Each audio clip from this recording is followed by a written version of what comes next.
کہ کس طرح کر کے ہم آپ کو تسلی دیں. تو کہتے ہیں اس نے آنکھیں کھولی, بوڑھی آنکھوں میں ایمان کی روشنی. کہنے لگا بی بی کیا تعزیت کی بات کرتی ہو, میں نے کوئی پیسے جمع کرا کے بیٹا لیا تھا, خدا نے فضل سے دیا تھا, عدل سے لے گیا ہے, میں اپنے رب کے فیصلے پہ بڑا راضی ہوں. اللہ اکبر. وہ خاتون کہتی ہے کہ وہ بابا جی سے میں نے کہا کہ چلو آپ 1 مہینے کی چھٹی کر لے. تو کہنے لگا نہیں میڈم میں مسلمان ہوں, مفت کی روٹی نہیں کھاتا, مزدوری کر کے کھاتا ہوں, میں انشاءاللہ 2-3 دن کے بعد کام پہ آ جاؤں گا. کہتے ہیں وہ چند دنوں کے بعد آ گیا. اللہ کی قدرت کے ابھی 2-3 ماہ گزرے تھے, پھر آیا, میڈم چھٹی چاہیے کچھ دنوں کی. میں نے کہا خیریت ہے؟ کہنے لگے وہ میری بہو بھی ہارٹ اٹیک سے فوت ہو گئی. کہتے اب میں بھی تڑپ گئی ہوں اور عیسائی ہو کہ میری آنکھوں میں آنسو آ گئے. میں نے کہا گھر کا دروازہ بند ہو گیا, اب یہ بیچارہ کیا کرے گا؟ وہ اپنے شوہر کے غم میں ہارٹ اٹیک سے فوت ہو گئی. کہتے ہم پھر 2-3 دن کے بعد تعزیت کے لیے گئے, پھر ٹوٹی ہوئی چٹائی, بوڑھا نہ اپنی انگلیوں سے زمین پر کچھ بنا رہا ہے. کہتی قریب گئی اور میں نے جا کے کہا بابا اب تو تسلی آپ نے خود ہی کرنی ہے, جو نظام تھا وہ تو ہو گیا. تو کہتے ہیں پھر اس نے آنکھیں کھولی, آسمان کی طرف دیکھا تو کہنے لگا بیٹی کوئی پریشانی نہیں, میرا بیٹا بغیر شادی کے بھی تو فوت ہو ہی سکتا تھا نا, بس میرے مالک نے جب چاہا جیسے چاہ ہوا. میں انشاءاللہ 2-4 دن کے بعد کام پہ آؤں گا. یہ میرا 3-4-5 سال کا پوتا ہے, ابھی اسکول داخل ہوا ہے, میں ساتھ لے آؤں گا, وہاں میرے ساتھ اوپر کوارٹر میں جہاں میں رہتا ہوں یہ بھی رہے گا. کبھی کبھی میں دیکھتی چھت پہ کھڑے ہو کے کہ دادا گھوڑا بنا ہوا ہے اور پوتا سواری کر رہا ہے. وہ سویرے اٹھتا, اس کو سکول چھوڑ کے آتا, شام کو لے کے آتا, پیار کرتا, محبت کرتا. 3ری منزل پر ہم نے ایک کوارٹر دیا ہوا تھا, وہاں دادا پوتا رہتے. اللہ تو بڑا بے نیاز ہے. کہتی ہے اقبال ایک دن نا پوتا اوپر والی منزل پہ کھیل رہا تھا, اس کا پیر پھسلا, وہ گردن کے بل زمین پہ گرا. مجھے خبر ہوئی تو میں دوڑی, ایمبولنس منگائی. خون سے لتھڑے ہوئے اس بچے کو دادے نے اپنی گود میں رکھا. اور جب ہم ہسپتال کی طرف گئے تو ہاسپٹل بعد میں آیا, جناب اسرائیل پہلے آ گئے اور کہتے ہیں وہ گود میں دم توڑ گیا. پھر دادے نے اسے اپنے ہاتھوں سے غسل دیا, پھر اس نے اپنے بوڑھے ہاتھوں سے قبر کھودی اور پھر مٹی ڈال کے کہنے لگا انا للہ و انا الیہ راجعون. جے سونا ہی میرے دکھ وچ راضی, جے سونا ہی میرے دکھ وچ راضی. پھر سکھ نو چلے ڈاواں.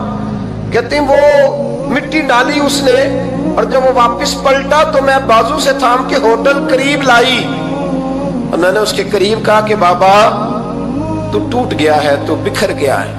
تو کہتے ہیں یوں اس نے ہاتھ رکھے اور یوں آنسو چھٹک دیے. کہنے لگا میڈم کیوں میرے اندر کوئی عقیدہ نہیں, میں کوئی لوارث ہوں, میرا کوئی رب نہیں, میں کیوں پریشان رہوں گا؟ میں تو پکا ہوا پھل ہوں, تھوڑے دن گزرے کے قبر میں جاؤں گا, اور جب جنت میں جاؤں گا تو اللہ میری بیٹے سے بھی ملاقات کرائے گا, میرے پوتے سے بھی ملاقات کرائے گا, میرا رب ساری ملاقاتیں کرا دے گا. میں اپنے اللہ کی رضا پہ بڑا راضی ہوں. وہ خاتون کہتی ہے میرا اور میرے شوہر کا کلیجہ پھٹنے لگا. میں نے کہا بابا یہ جذبہ کہاں سے ملتا ہے, یہ سکون کہاں سے آتا ہے, یہ کیفیت کیسے ملتی ہے؟ مجھے کہنے لگا تو نے لینی ہے. میں نے کہا, تو کہنے لگا تو بھی گنبد خضرا والے نبی کا کلمہ پڑھ جا, اللہ تجھے سکون عطا کرے. حضرت عمر فاروق رضی اللہ تعالی عنہ. حضرت عمر معمولی شخص نہیں, معمولی آدمی نہیں. کچھ لوگ صدیوں کے بعد پیدا ہوتے ہیں اور کچھ لوگ ایسے ہوتے ہیں جو ایک ہی بار پیدا ہوتے ہیں, ان جیسا دوسرا پیدا ہوتا ہی نہیں, دوسرا ان طرح کا پیدا ہوتا ہی. حضرت عمر رضی اللہ تعالیٰ عنہ جیسی شخصیات پیدا ہی نہیں ہوتی دوبارہ. سارے صحابہ در رسالت مآب پہ خود آئے. یہ وہ عظیم شخص ہے جسے اللہ کے محبوب نے اللہ سے مانگ کے لیا ہے, کہا اے اللہ یہ مجھے دے دے, اللہ سے مانگ کے لیا ہے. اس لیے صوفیاء کہتے ہیں کچھ مرید ہوتے ہیں کچھ مراد ہوتے ہیں، کچھ مرید ہوتے ہیں کچھ مراد ہوتے ہیں۔ مرید وہ ہوتا ہے جو چل کے آتا ہے، آ کے مرید ہوتا ہے۔ مراد وہ ہوتا ہے جسے کہا جاتا ہے کہ یہ کبھی میرا بن جائے نا، یہ کبھی آ جائے نا، میرا بن جائے، اس کو مراد کہتے ہیں۔ حضرت عمر مصطفیٰ کریم کی مراد ہیں، حضور کی مراد ہے۔ اللہم اعز الاسلام بے اسلام عمر ابن خطاب، اے اللہ اسلام کو عزت دے دے، میرے عمر کو کلمہ پڑھنے کی توفیق عطا فرما دے۔ اور کیسے دعا مانگی؟ او یار حضرت عمر کی تو اس فضیلت کا کوئی جواب نہیں دے سکتا، میرے رسول پاک علیہ السلام سب کے لیے ہی دعا مانگتے ہیں نا، حضور کی دعا عام ہے، لیکن مصطفیٰ کریم نے کعبے کا غلاف تھام لیا اور غلاف کعبہ کو حضور نے سینے سے لپٹایا اور سینے سے چمٹا کے کہا اے اللہ میں نے تو کبھی سوال ہی زیادہ نہیں کیے، میں کرنے آیا ہوں، مجھے عمر دے دے، عمر دے دے۔ حضور نے مانگ کے لیا۔ اور پھر جب جس کو حضور مانگے اللہ سے کہ حضرت عمر رضی اللہ تعالیٰ عنہ کا آج یوم شہادت ہے، میرا تو دل کرتا تھا کہ فجر سے باتیں شروع ہوں اور سارا دن ہی عمر کی باتیں ہوتی رہیں، سارا دن جناب عمر کی باتیں، سارا دن، اس لیے کہ ذکر جناب عمر کا ہوگا پر راضی اللہ کے رسول ہوں گے صلی اللہ ہو، تو جاگ کے بیٹھے، خوش ہو کے بیٹھے۔ ہمارے ہاں منایا ہی نہیں جاتا، بابے اللہ کی تا ساؤن بھادروں اسو کتا تے منڈے جنوری فروری، تو اسلامی سال بھی گیا اور وہ تاریخیں بھی ساری گئیں۔ یکم محرم امت مسلمہ کے لیے بہت بڑا دن ہے، بہت بڑا دن، یہ شہادت ہے حضرت عمر فاروق کی رضی اللہ تعالی عنہ۔ یہاں چھوٹی چھوٹی باتوں پہ گورنمنٹ چھٹی کرتی پھرتی ہے، چھوٹی چھوٹی باتوں، الیکشن ہو گیا تو چھٹی، فلاں جگہ پہ تھوڑا سا کسی نے خبر دے دی کہ کوئی پریشانی ہے تو چھٹی، فلاں جگہ یہ ہو گیا تو چھٹی، یہاں تک کہ فلاں وزیر صاحب فلاں علاقے میں آئیں گے تو سارے علاقے کو چھٹی۔ اور اب تو اس سے بڑا حال ہونے لگا ہے، اگر جن لوگوں کی سندھ میں حکومت ہے ان کے لیڈر کا دن آیا تو اس دن چھٹی، اور جن کی پنجاب میں حکومت ہے ان کا دن آیا تو چھٹی۔ ہمارا مطالبہ ہے حکومت پاکستان سے، اگر سر اٹھا کے جینا چاہتے ہو تو یکم محرم کو چھٹی کیا کرو، اگر سر اٹھا کے جینا چاہتے ہو تو یکم محرم کو چھٹی کرو جناب عمر کے دن، اور ملت کے جوانوں کو بتاؤ کہ اگر عزت کی زندگی جینا چاہتے ہو تو اس طرح جیو جس طرح فاروق اعظم جی کے گئے ہیں، عزت اور وقار کی زندگی۔ جمہوریت حضرت عمر سے سیکھنی پڑے گی، حکومت کرنے کے طریقے حضرت عمر سے، رعایا کو سیکھنا پڑے گا کہ امیر کس طرح بنایا جاتا ہے اور امیر کس طرح کے ہوتے ہیں۔ یہاں لوگ ہمیں یورپ کی مثالیں دیتے ہیں، لوگ یہاں ہمیں آ کر کے امریکہ کی مثالیں، انہیں کیا پتا حکومت کیا ہوتی ہے، وہ کہتے ہیں جی وہ سائیکل پہ جاتا ہے ان کا حکمران۔ میں نے کہا وہ سائیکل پہ جاتا ہے؟ میرے عمر فاروق مدینے سے مکے گئے تھے تو پیدل ہی حج کرنے چلے گئے، پیدل ہی۔ اور جناب عمر فاروق رضی اللہ تعالیٰ عنہ عید کی نماز پڑھانے گئے، عید کی نماز عمر خطبہ عید دینے گئے۔